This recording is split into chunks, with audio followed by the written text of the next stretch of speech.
If you struggled with abuse, anxiety, or panic attacks, me too.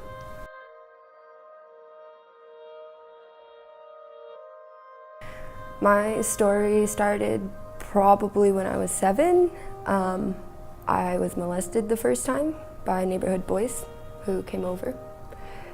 They pinned me to the bed and it was bad. And my mom didn't believe me when I told her.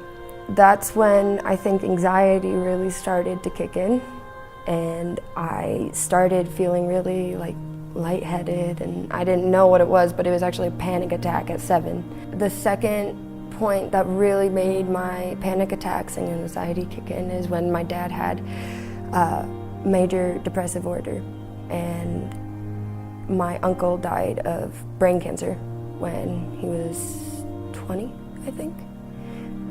He was asked to try out for the Olympics because he was a pro runner, and nobody really saw it coming. And then it all happened really fast, and my dad had to say goodbye to his brother. So he had major depression, which meant he wasn't around too much for about a year, and then he had back surgery from a ruptured spinal disc in his back. At that point, I think I started feeling like I had to take care of everybody. I had to be okay for my mom, and now I was probably about 8. We moved from that original house, and by then my dad was better. My mom, long time sufferer from anxiety and depression, both of them. So I got the doctor said I got the combined effect of both parents being anxiety, depression, major depressive disorder, all combined into one, and then add stress onto that. We moved into a different house. We started renovating. When we moved, that's about the same time my grandpa had a stroke and got sick.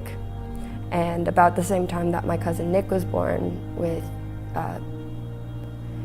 he is really disabled. He can't walk, he can't talk, he can't do anything. And he's still living, but they keep saying they don't expect him to live very long, which is really stressful. Once we moved into the house we were renovating, we had different neighborhood boys who also molested me.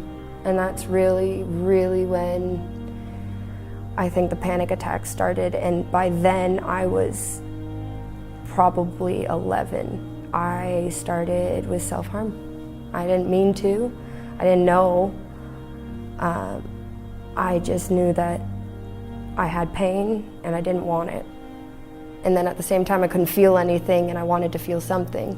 So that accumulated to me starting self-harm. By the time I was 15, it was full-blown cutting, I guess suicide attempts.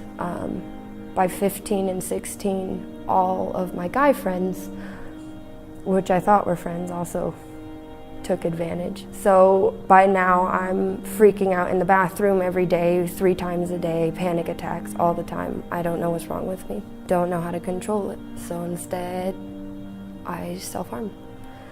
And that's how I thought I could control it, and it didn't work. It started to turn for the better when I was 16. It starts out worse, but it gets better. My dad got sick. He got sick, and he didn't make it.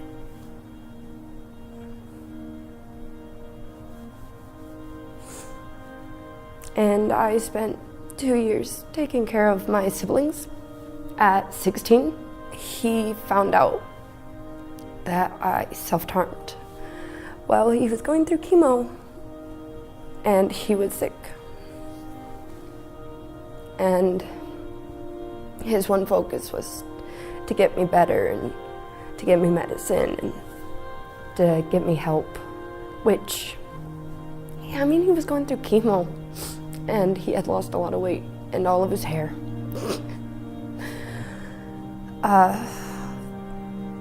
So that's when it really started turning around. By the time he passed away 2 years later, I was Still struggling with the ends of self-harm and panic attacks because I just lost my dad. But I've been clean now for a while. And I haven't had a panic attack, a real one, in a very long time. If my story can help one person who thinks that they're alone, or thinks that what those boys did to you doesn't count, or maybe you let it happen, or maybe you didn't say no, but you didn't want it to happen. If my story helps that person hiding in the bathroom, having a panic attack, or if it helps that person who lost their parent and had to do everything, then that's why. Because it sucks being alone, but it's not true.